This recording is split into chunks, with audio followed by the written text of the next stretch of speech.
С самой первой секунды оригинальной трилогии и до финального решения Шепарда саундтрек Mass Effect вас обманывает. А всякий раз, когда игрок фатально ошибается в процессе прохождения, музыка фактически смеется в лицо, говоря, что все усилия тщетны. В то же время порой мелодия подталкивает к верному решению, указывает путь, заставляет грустить и смеяться, переживать за судьбу героев, но почти в каждом треке буквально кричит, что она не то, чем кажется. Пусть вы этого и не замечаете. Формула переплетения музыкального сопровождения и повествования так сильно зашита в ДНК серии, что ровно те же вещи, которые помогли музыке трилогии стать гениальной, сделали из саундтрека Mass Effect Andromeda посредственность. Поняв музыкальное сопровождение игры, можно получить ответ на кучу разных вопросов. Почему сюжет Mass Effect неразрывно связан с музыкой? Как композиторы серии изобрели новый музыкальный жанр и сделали его популярным задолго до рассвета в большой индустрии музыкальных лейблов? И, наконец, каким образом саундтрек серии Mass Effect раз за разом обманывает игроков?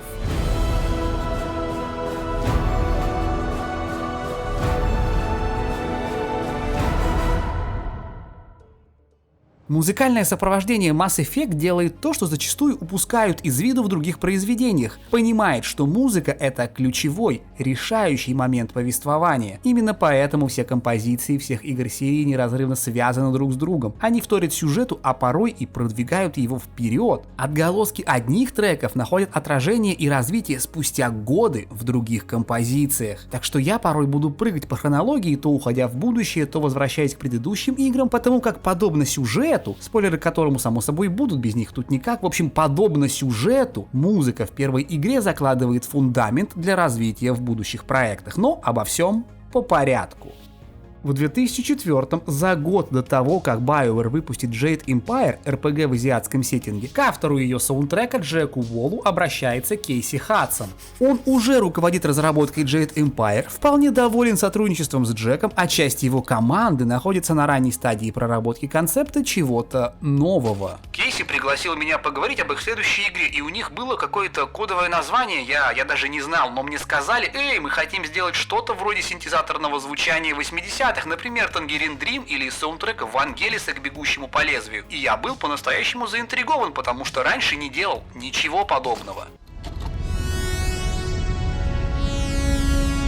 Mass Effect задумывался как оригинальное художественное произведение о будущем, вдохновленное великими научно-фантастическими событиями прошлого. Этот синтез оригинальности и узнаваемости требовал создания поистине уникального саундтрека. И пусть поначалу Джек Уолл был заинтересован поработать над музыкальным сопровождением следующей игры студии, занятость в доработке Jade Empire и другие проекты не позволили сразу приступить к делу, так что Джек рекомендует своего знакомого, Сэма Халика. Тот на основе референсов начинает делать демозаписи, а потом и Уолл освобождается и продолжает работу. Таким образом, уже два композитора параллельно друг другу начали создавать саундтрек будущей игры. Музыка Mass Effect сильно вдохновлена работами Вангелиса, а именно «Бегущим по лезвию», и Tangerine Dream с их саундтреком к фильму «Рискованный бизнес».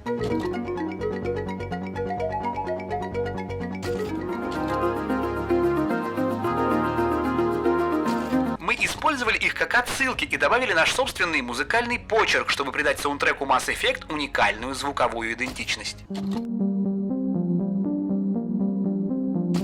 И это первый ключевой момент, из-за которого нужно сделать небольшое отступление. На дворе, напомню, конец 2004-го, начало 2005-го. Электронная музыка тогда была очень сильно нишевым продуктом, а тяжелое синтезаторное звучание с аллюзиями на 80-е начнет набирать обороты лишь в начале десятых. Были, конечно, монстры вроде Daft Punk, но это все же чуть другое и скорее исключение на музыкальном ландшафте того времени. Продуктом для массового зрителя синты все же не были. По большому счету, авторы Mass Effect, стараясь написать музыку будущего, реально опередили время. Так как Mass Effect была космическим приключением, значит и ориентирование на электронную музыку было по факту единственно верным направлением. К тому же, после работы над Star Wars Knights of the Old Republic, BioWare решила, что хочет запустить свою космическую сагу, которую при этом не будут сковывать правила канона какой-либо существующей вселенной. Не будут сковывать в том числе и в музыкальном плане, ведь держатели прав на музыку по Звездным войнам выкатывали кучу требованиям к композиторам произведений по мотивам. Нужно было дистанцироваться от далекой-далекой галактики, в том числе и с точки зрения аудиосоставляющей.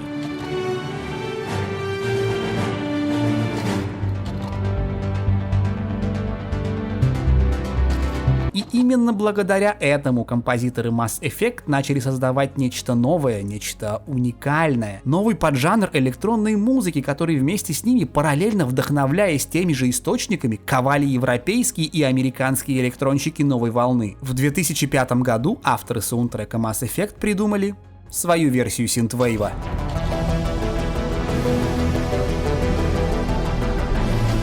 Подробнее о формировании жанра я рассказываю вот в этом видео, но сейчас важно вот что. Используя те же источники, саундтрек Mass Effect идет в чуть другом направлении, выводя синтвейв в более мелодичное и действительно в чем-то даже космическое звучание, чем не музыка будущего. Уже тогда она произвела фурор не только в игровой индустрии, но и за ее пределами. Этот синтетический саундтрек наделал шуму за 7 лет до того, как то же самое, но уже с лицензированной музыкой того же жанра, сделает Hotline Miami. Однако одной электроники для столь глобальной истории недостаточно, и Джек Уолл это явно понимал. Нужен был кто-то, кто уравновесил бы их с Халиком, кто-то, кто в пику им придал бы жизни мертвому космическому звучанию синтов. Нужны были настоящие инструменталисты. Ими стали Ричард Джакс и Дэвид Кейтс. Сэм и я работали около полугода, не покладая рук, а потом внезапно вся работа над озвучиванием кинематографичных вставок свалилась на меня. В итоге нам нужно было написать еще 40 минут материала за 3 недели. И я сказал: хорошо, мы можем это сделать, но мне нужны еще 2 парня. Так, в последний месяц работы над проектом я привлек к участию Ричарда и Дэвида. Электроника в саундтреке создает единый звуковой ландшафт, который развивается разными способами, благодаря тому, что к синтам примешиваются оркестровые партии, и это отлично заметно на протяжении всей трилогии, однако заявка была сделана именно в первой части. Давайте мы это сделаем в качестве отправной точки, погнали. Огромная часть музыки зачастую сочетает размашистые симфонические пассажи с плотной, но в то же время излишне просто звучащей на фоне оркестра электроникой. Скажем, тема Mass Effect. Ведущая композиция начинается с амбиентных тонов и странноватых, местами даже страшных сэмплов.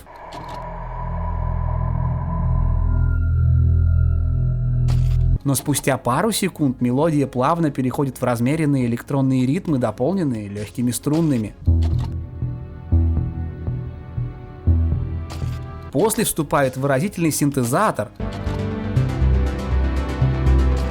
чтобы в итоге мы услышали основную партию, она же тема Шепарда. Музыка, где в яркой гармонии сплетаются синты и оркестр.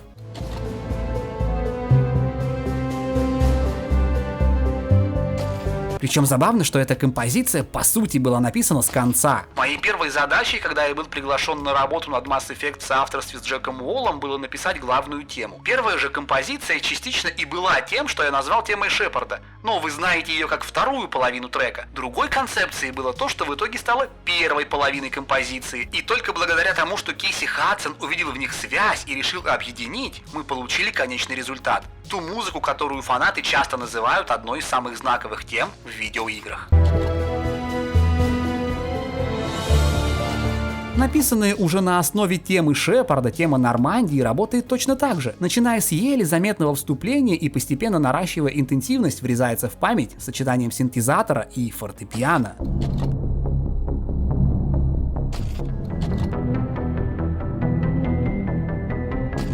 Синты тут идеально передают холодную таинственность космического пространства, а в самой музыке угадываются образы еще одного источника вдохновения для всех электронщиков — Джона Карпентера и его зловещего минимализма в темах Хэллоуина.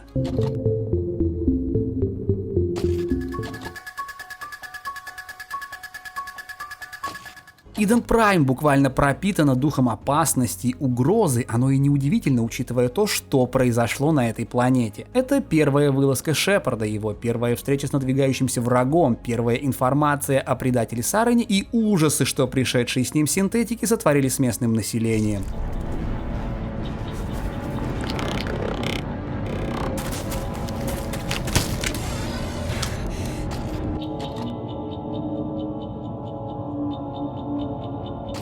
Тогда как Battle at Eden Prime стремительная, быстрая, синтезаторный овердрайв, который, на мой скромный взгляд, не уступает лучшим представителям жанра Synthwave. Тема цитадели и тема президиума представляют собой одновременно и части целого, будто перетекая одна в другую и связующее звено между чисто электронной и, если можно так сказать, аналоговой музыкой.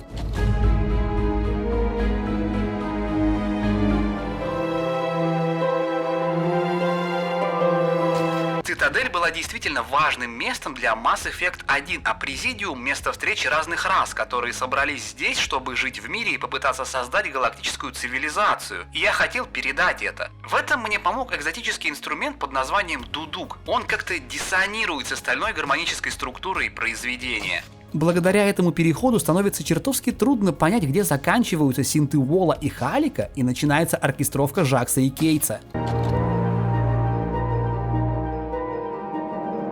Или вот The Ward, синтетическая часть которой это снова и аллюзии в сторону классики 80-х вроде Трон,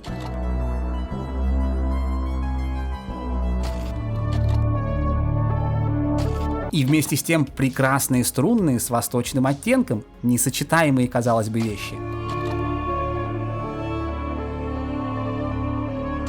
Вся музыка первой Mass Effect закладывает мощный фундамент не только для построения саундтреков следующих частей, который так или иначе ведет игрока к финалу с самого начала истории, с самой первой ноты. Все еще не догадались? Смотрите. Халик и Уолл понимали, что такое Mass Effect в глобальном смысле, ведь это не столько история о борьбе за выживание и тотальной войне, сколько рассказ о принятии, примирении, казалось, непримиримых соперников. История Mass Effect — это не уничтожение врагов из последних сил, не обретение контроля ради всеобщего мира. Суть Mass Effect в сосуществовании. Главная мысль Mass Effect — это, говоря языками разноцветных концовок, синтез, и музыкальное сопровождение трилогии это знает, развивая идеи, заложенные в первой игре.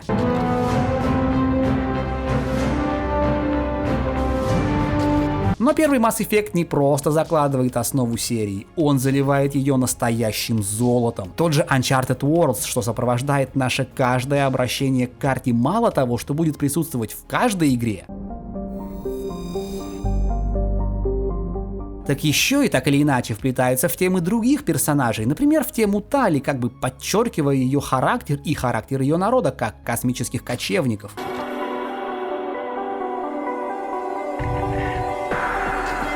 Лейтмотив Uncharted Worlds также сопровождает и экран выбора команды в третьей игре серии, символизируя собой, что каждая вылазка — это часть большого, важного путешествия.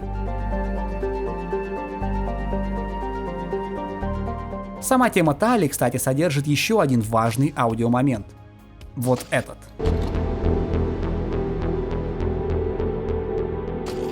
Этот мощный всплеск посреди композиции на самом деле кусочек трека, пусть и в другой тональности, что игроки Mass Effect слышали и будут слышать, пожалуй, чаще других. В контексте Тали это символизирует трагедию ее собственного народа, которого синтетики лишили дома и заставили скитаться в мертвом космосе.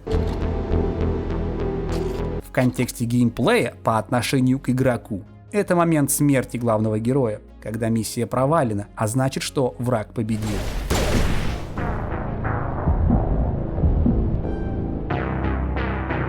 Это тема поддавшегося синтетикам Сарена. Nihilus. This isn't your mission, Saren. What are you doing here? Она раз за разом сопровождает вас в ваших неудачах, показывая, что жнецы взяли вверх. Сначала в первой части, а потом и в последующих. Игра тем самым будто бы смеется вам в лицо, показывая ваше место, указывая на торжество превосходящих сил противника. Эта часть композиции реально запоминается, и она вполне могла стать темой антагонистов в финале трилогии. На то были все предпосылки, только вот авторы, используя ее прием, нашли не менее крутой вариант. Но об этом чуть позже, не будем опять же забегать вперед. Куда интереснее другое. Как вы помните, первая композиция всего саундтрека Mass Effect 1 была написана с конца первой песни. Но в Mass Effect 2 композиторы пошли дальше. Весь саундтрек Mass Effect 2 был написан с самого последнего трека всей игры. Первым написанным треком для Mass Effect 2 была самоубийственная миссия. Кейси Хадсон, режиссер проекта, сразу знал, что это будет реально важная часть и хотел, чтобы мы написали ее как можно раньше. Вокруг этой композиции строилась вся игра, все повествование, все персонажи и вся остальная музыка.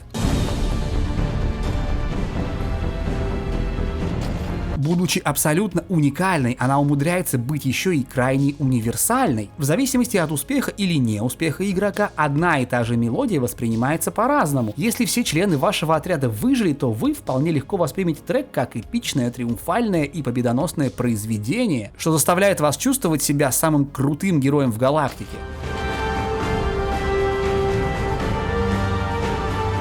В то же время при негативном исходе, когда вам не удается сохранить жизни соратников и вы отчаянно боретесь с превосходящими силами противника, абсолютно та же композиция даст вам заряд драмы, грусти и меланхолии.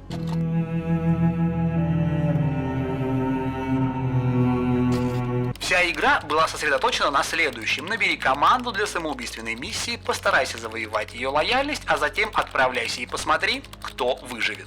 Риск есть всегда. Когда вам необходимо назначить лидера команды для сопровождения выживших обратно на Нормандию, когда вам требуется технический эксперт, чтобы разобраться с вентиляцией, когда нужно сделать правильный выбор, кому держать биотический щит, но знаете что? В эти моменты музыка сама подсказывает игроку, что делать. Тема почти каждого персонажа является кусочком главной композиции игры. Ну а если быть точнее, то хронологически после написания этого трека основные его моменты использовались в качестве референсов для музыкальных тем членов отряда Шепарда. Вот лишь пара примеров. Большой получасовой трек разделен на несколько сегментов, и один из них под названием Infiltration использует фрагменты, что лягут в основу тем Тали и Легиона.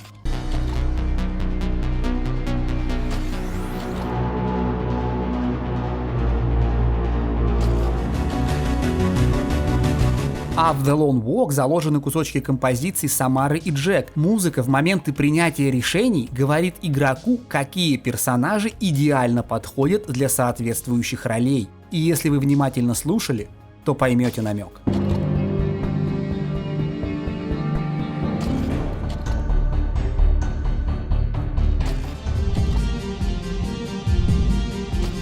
Это лишь два, на мой взгляд, самых показательных момента, ведь если разбирать каждый, то тут можно застрять на несколько часов. Можете, кстати, написать в комментариях о вашем отношении к этому треку. Я же отмечу самый, пожалуй, важный элемент. Естественно, в этой композиции, как главная часть, присутствует лейтмотив темы Шепарда.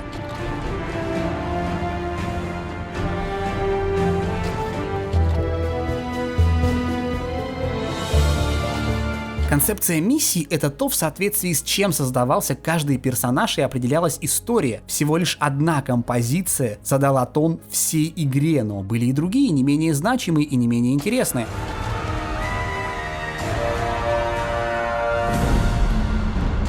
При этом, если вслушаться в саундтрек, кажется, что оркестровых партий стало больше. Кейси Хадсон хотел перейти к более кинематографическому подходу, так что саундтрек должен был включать в себя больше оркестровых композиций. Синтезаторы все еще использовались, безусловно, но весь саундтрек был ориентирован на оркестровые композиции. Mass Effect 1 настолько синтезаторный, насколько это было вообще возможно. Mass Effect 2 — это синтезаторы плюс оркестр. И хоть на слух оркестра реально стало больше, да и в целом соотношение синты и оркестр возросло в сторону последнего, на самом деле саундтрек изящно водит вас за нос. Пока можете подумать, как такое возможно, мне же важно упомянуть еще несколько вещей. Во-первых, это тема Normandy Reborn, что развивает идеи саундтрека первой части. Оно и неудивительно, новой Нормандии новая музыка, не менее величественная, чем ранее.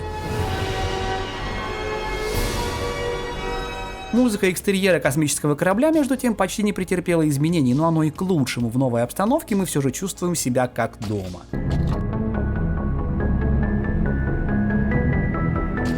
Во-вторых, одна из важнейших открывающих композиций The Lazarus Project, где тема Шепарда акапельно исполнена прекрасным женским вокалом. Она же добавляет больше оркестра, больше жизни в синты, что сопровождали главного героя все приключение до этого момента и подчеркивает сам момент возрождения.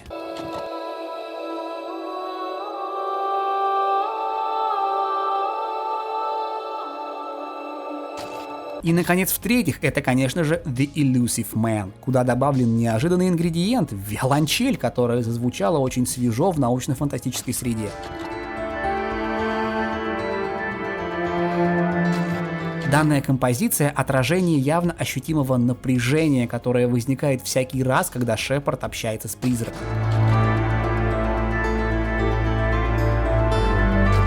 Темы антагонистов получились вообще ничуть не хуже, чем темы героев. Еще в первой игре тема Властелина отлично дополняла тему Сарена, одновременно являясь и аллюзией к еще одному источнику вдохновения для авторов — фильму «Дюна» 1984 года.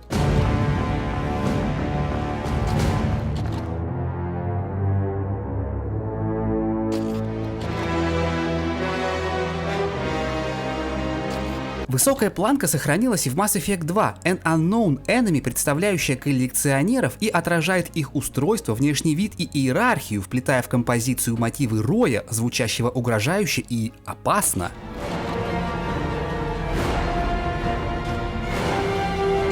И в то же время внимательный слушатель может словить нехилый спойлер к происхождению расы. Будучи генетически модифицированными протеанами, расой, что, кажется, была уничтожена машинами до рассвета человечества, тема коллекционеров как бы зеркально отражает музыку, что мы слышали при встрече с на тот момент единственным представителем той цивилизации. Это вывернутая наизнанку тема Виджела, искусственного интеллекта протеан, с которым мы общались еще в первой игре.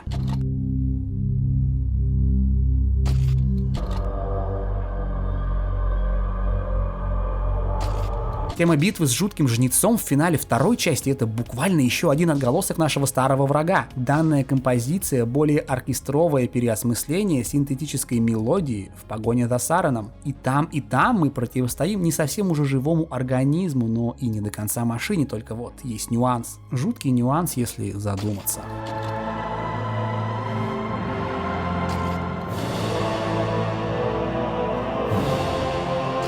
Эта тема, как мне кажется, и может дать ответ на вопрос, поставленный выше. А как, собственно, саундтрек Mass Effect нас обманывает? Как он остался синтетическим, при этом став оркестровым? Дело в том, что не только саундтрек Mass Effect 2 обманывает игроков, их обманывал и саундтрек первой части.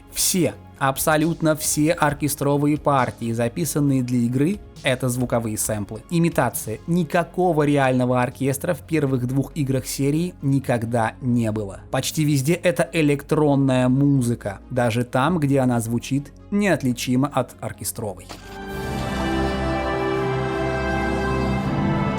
Весь саундтрек — это синты, за исключением нескольких партий, что мой друг Кэмерон наиграл на виолончели. Моя дочь Грейси спела несколько вокальных фрагментов. Было еще какое-то количество реальных инструментов, но совсем немного, точно уже не помню, это было больше 10 лет назад. Но в целом реального оркестра в Mass Effect 2 не было. Делает ли это саундтрек хуже? На мой взгляд, абсолютно точно нет, ведь вышел он ярким и самобытным. При том, что я совсем вскользь прошелся по темам героев, но опять же я не хочу слишком сильно затягивать видео, выход которого и так затянулся. Скажу лишь, что и тут проработка на высоте. Каждого героя прописывал один сценарист, а в плане музыки каждому композитору досталось по 2 персонажа, и проработаны они отлично. Работать с командой профессиональных композиторов — это просто подарок. Самое классное, что я мог сказать им что-то: парни, это ваши персонажи. Дэвид, на тебе Мордин. Джимми, позаботься, чтобы тема Самары подходила персонажу. Сэм, Легион, твоя зона ответственности. Действуйте так, как считаете нужным. И пока не перешли к третьей части, еще несколько фактов. Скажем, я с удивлением обнаружил, что тема одного из уровней клуба Afterlife,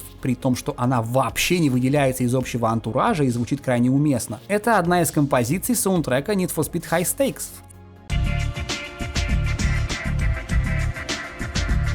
Еще один забавный момент в том, что тему клуба Dark Star частенько тащили себе местечковые каналы, о чем люди часто пишут в комментариях под треком на YouTube. В частности, вот она в финансовом блоке австралийской новостной программы Sunrise News. $1,500 a second, and the company's now worth $4 billion.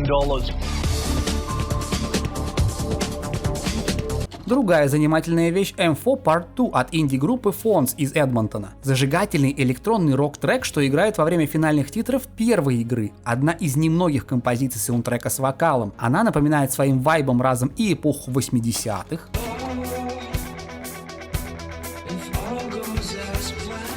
и заимствование из постпанка и у групп новой волны от Joy Division и Depeche Mode до New Order и Nine Inch Nails.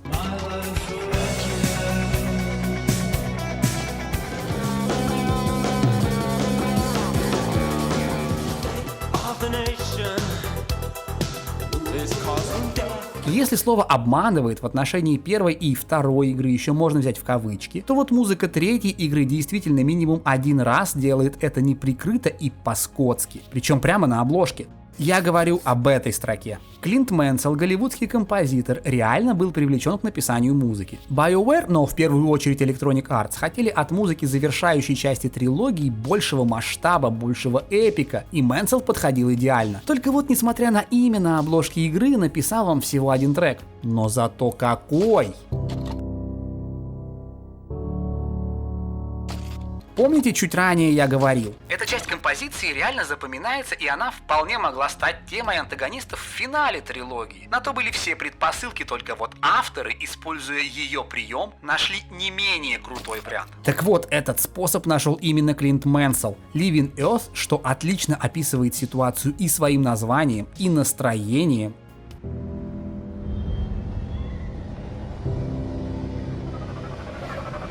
Основа мелодии — минималистичная последовательность из 4 аккордов на фортепиано, среди которых внезапно появляются мощные духовые, неожиданные, яркие, пугающие, синтетические и инородные, как и сама угроза, что несут с собой жнецы.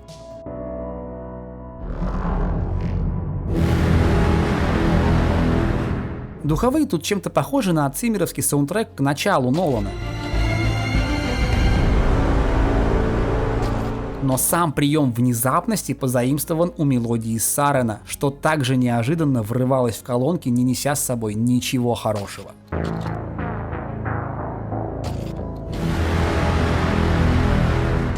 Забавно, что еще в первый Mass Effect, когда мы работали над некоторыми финальными эпизодами, у нас было несколько музыкальных отсылок к творчеству Клинта Мэнсела. А учитывая некоторые из его работ, в частности Луна 2120, он был тем, кто идеально подходит на роль композитора Mass Effect. Громкое имя Клинта Мэнсела не только принесло с собой довольно важную для всей серии композицию, но и слегка отвлекло от не очень приятной вещи. Коллектив авторов саундтрека покинул Джек Уолл, так что на Сэма Халлика свалились все основные обязанности, а на подмогу ему выписали Кристофера Леннардса, Сашу Дикисиана и Криса Веласко. Они, кстати, с серией уже были знакомы. Дикисиан и Веласко писали саундтрек к дополнению к Asumi Stolen Memory, а Леннардс к DLC Overlord.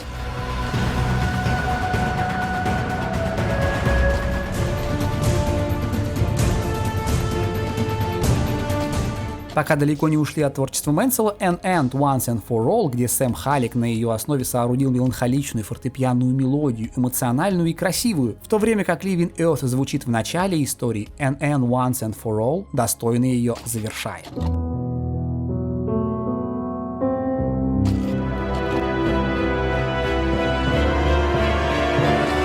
Так вот, к почти новичкам. Кристофер Леннардс больше придерживается голливудского звучания в теме будущего Кроганов и Stand Strong, Stand Together.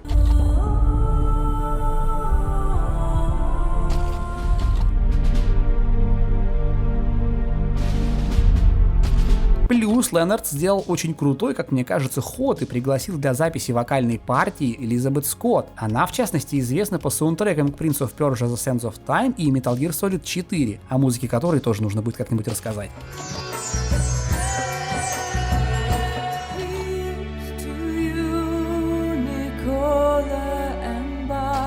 Крис Веласко и Саша Дикисиан тем временем добавили в саундтрек гораздо больше амбиентного материала, такого как Protean Beacon, который буквально цитирует уже не раз упомянутый сегодня Blade Runner, а также Ренах, сочетающий пульсирующие электронные ритмы с эпичными духовыми.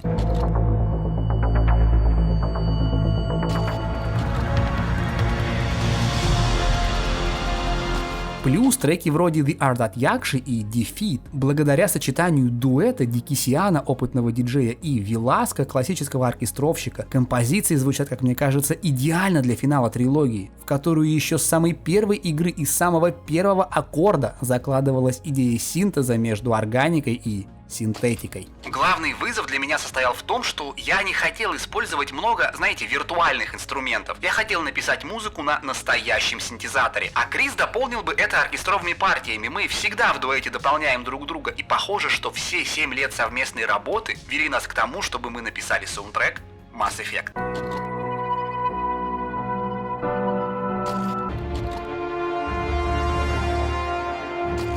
Весь саундтрек третьей игры серии — это и окончательное развитие идей, заложенных Джеком Уоллом ранее, и подведение итога. К примеру, музыка, что звучит, когда Шепард сражается со жнецом на Ранохе. Внезапно начинается с повторения, но в слегка измененном виде темы Sovereign из Mass Effect. We have located transportation.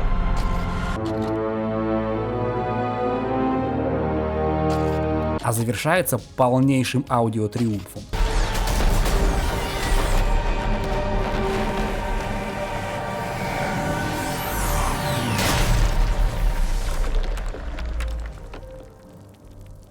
Да, даже эмбиент, что играет, когда мы находимся в Лондоне, передает атмосферу надвигающейся опасности и возможную гибель. Недаром в нее прокрались нотки темы Сарена, заклятого врага, который все никак не отпускает.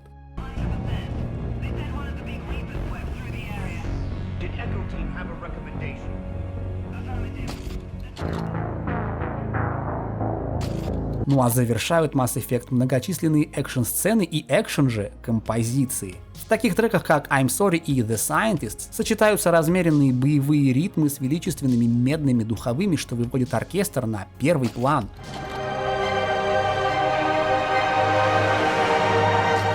Стилистически в них нет ничего необычного, но вот в контексте саундтрека они интересны, ведь тут лидирующую позицию начинает занимать оркестр. Настоящий оркестр. Будто показано, что далеко не все потеряно, и у органической жизни еще есть шанс на существование.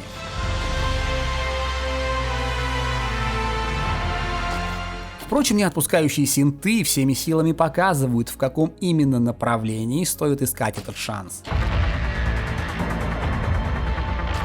Саундтрек Mass Effect поистине необъятен, и у меня нет цели разобрать каждую мелодию. Я хочу передать ощущения. Те же темы планет вроде Where My Ride или тема Наверии одни из, на мой взгляд, самых лучших, и о каждой можно говорить добрый десяток минут.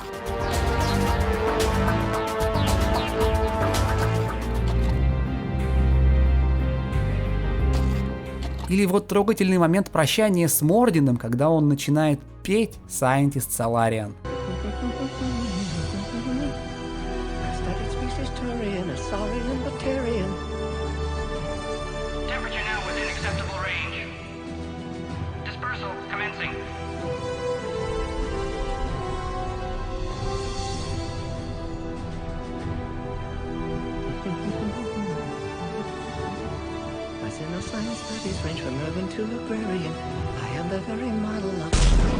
Саундтрек трилогии Mass Effect всегда отражал то, о чем был сюжет игры. Не следовал за ним, а направлял. И, на мой взгляд, является одним из самых знаковых саундтреков в истории видеоигровой музыки. Имея на руках такое наследие, может ли музыкальное сопровождение еще одной игры в серии быть плохим? Казалось бы, нет, и ладно, не буду тянуть интригу, да, может. Музыка Mass Effect Andromeda сделала невозможное, но самое забавное, что сделала она это потому, что ее авторы отлично понимали, что делают, и, что парадоксально, следовали заветам композиторов серии. Вся партитура Андромеды была полностью написана Джоном Пейзано, который на тот момент опыта в игровой индустрии особо не имел, зато отметился саундтреком к фильму «Бегущий в лабиринте». Наше видение музыки Mass Effect Andromeda состояло в том, чтобы отдать дань уважения трилогии и ее наследию, но в то же время осовременить ее с учетом опыта, который имел за плечами Пейзано. Позже Пейзано примет участие в написании музыки Gran Turismo, Detroit Become Human и всем играм про Человека-паука от Sony и Insomniac.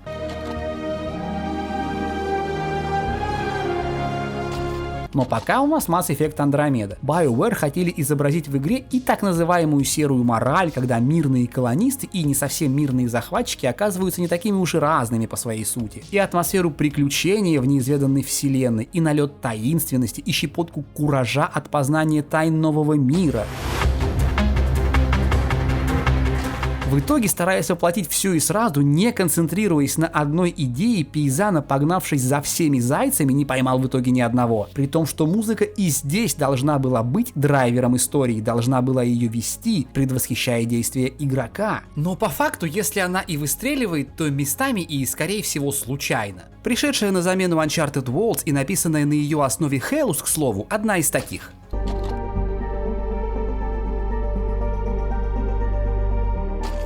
Обновление ей к лицу, да и видно, что автор не просто сделал ремикс, а добавил частичку себя в это произведение. На самом деле все не так ужасно, просто здешняя музыка отчаянно хочет быть похожа на саундтрек трилогии, использует ее приемы по созданию треков. Только вот сама история не соответствует аудиальной части. Возможно, получилось слишком путано, сейчас объясню. И в трилогии, и в Андромеде музыка — драйвер того, что происходит. И тут, и там мы имеем наполовину звучащий синтетический, наполовину оркестровый саундтрек. Только вот сюжетом трилогии этот синтез оправдан и поэтому без проблем соответствует происходящему. В то время как сюжет Андромеды о другом, да он даже сам не знает, о чем он. То ли о серой морали, то ли о поиске нового дома, то ли о спасении родственника. Вот и получается, что именно фундаментально понимая суть саундтрека, авторы не смогли направить его в нужное русло, стараясь при этом походить на оригинал стилистически. Но в итоге другим здесь должен быть либо стиль, либо история. Иначе музыка не сработает. Да она и не сработала. Поэтому наряду со вполне достойными композициями вроде Remnant, Trial of Hope и Undiscovered,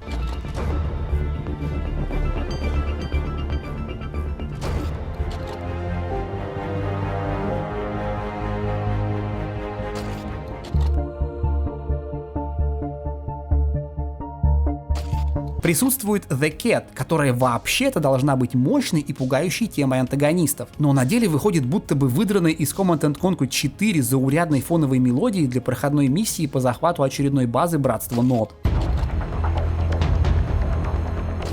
И все-таки я стараюсь сохранять оптимизм, ведь даже при наличии спорной Андромеды шикарные оригинальные игры с их саундтреком у нас никто не отнимет. Я думаю, мы иногда недооцениваем количество времени и людей, которые работают над созданием, сочинением и записью партитуры для игры. На это уходят сотни и сотни минут, чтобы в итоге весь саундтрек вышел минут на 75-80, а игроку запала в душу всего 1 минута этого саундтрека. И когда такое происходит, значит все было не зря. К тому же, как мне кажется, появившийся в Андромеде трек A Better Beginning может символизировать то, что всегда стоит ждать чего-то нового и лучшего. А конец истории — это всегда новое начало. Tell me another story about the shepherd. It's getting late, but okay. One more story.